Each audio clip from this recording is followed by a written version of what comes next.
Magandang araw sa ating lahat. Ngayon makikinig tayo ng isang munting kwento tungkol sa pag-ibig.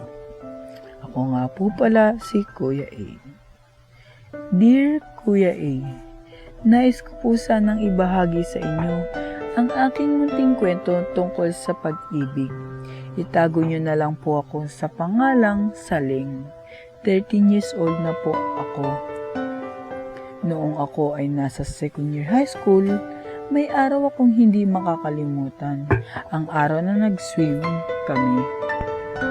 Dapat nga po hindi ako sasama, pero napilitan ako.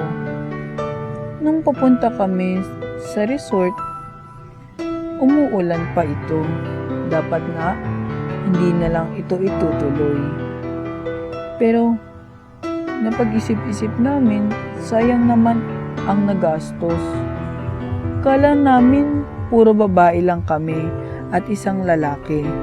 Pagtapos namin magbayad ng entrance fee at cottage, biglang dumating si Mark at Jess. Kala namin huli na silang dadating. Pero hindi pa pala.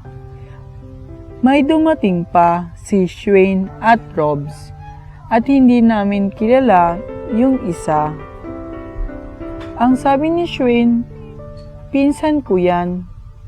At itago na lang natin siya sa pangalang Ken. Nung una, napakatahimik niya. Nung bandang huli, kinakausap na kami.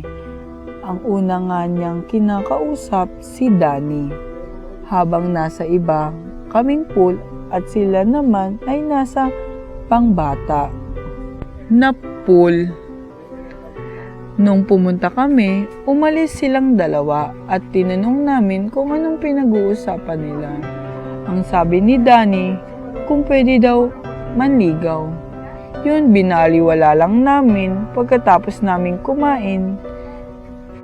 Nasa pool na kami lahat, ang saya namin, kaso ang sakit sa mata ng chlorine. Nung natamaan ako sa mata, bigla niya akong hinakbayan. Medyo kinilig nga ako. Ako doon, noong pag-uwi namin sa bawat bahay namin, inad ko na siya sa Facebook.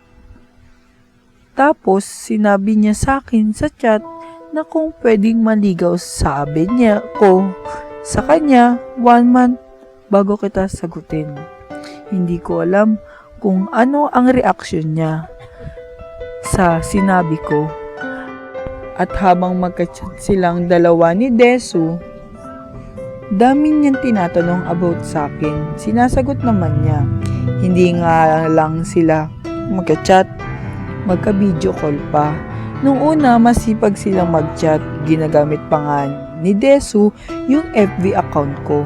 Hindi ko kasi ako masyadong online.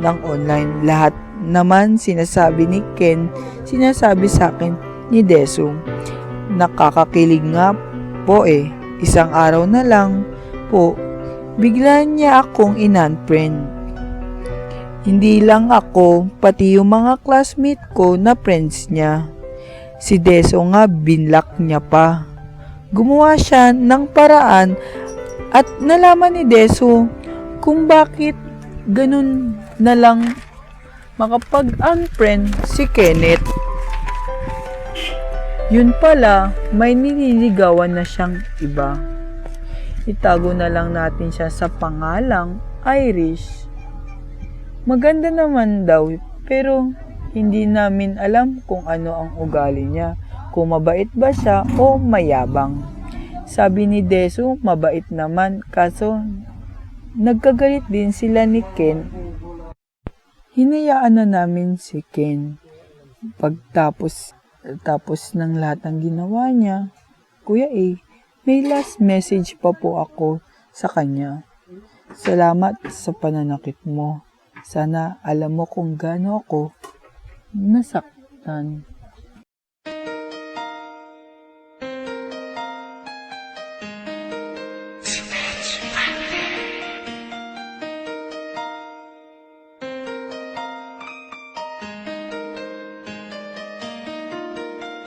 Lahat ay alam ang pag-ibig.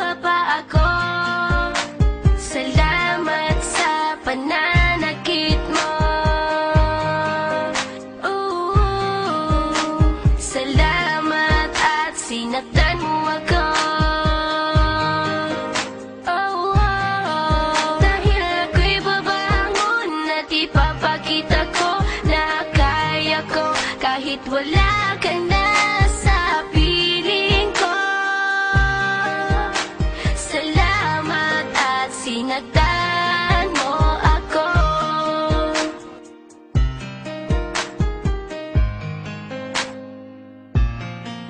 Naisip kong itigil ang oras kasi kasama pa kita. Pati matatamis mong mga payo na ingat ka, mahal kita. Ikaw yung una, pero huli na nang aking malaman na talagang masakit pala ang kagahantungan. Lalo na't seryoso ka, seryoso ka. Salamat sa pananakit mo. Salamat at sinaktan mo ako. Dahil ako'y babangon at ipapakita ko na kaya ko kahit wala ka na sa piling ko. Salamat at sinaktan mo ako. Salamat sa pananakit mo. Salamat at sinaktan mo ako. Dahil ako'y babangon at ipapakita ko na kaya ko kahit wala ka na sa piling ko. Salamat at sinaktan mo ako. Salamat, salamat,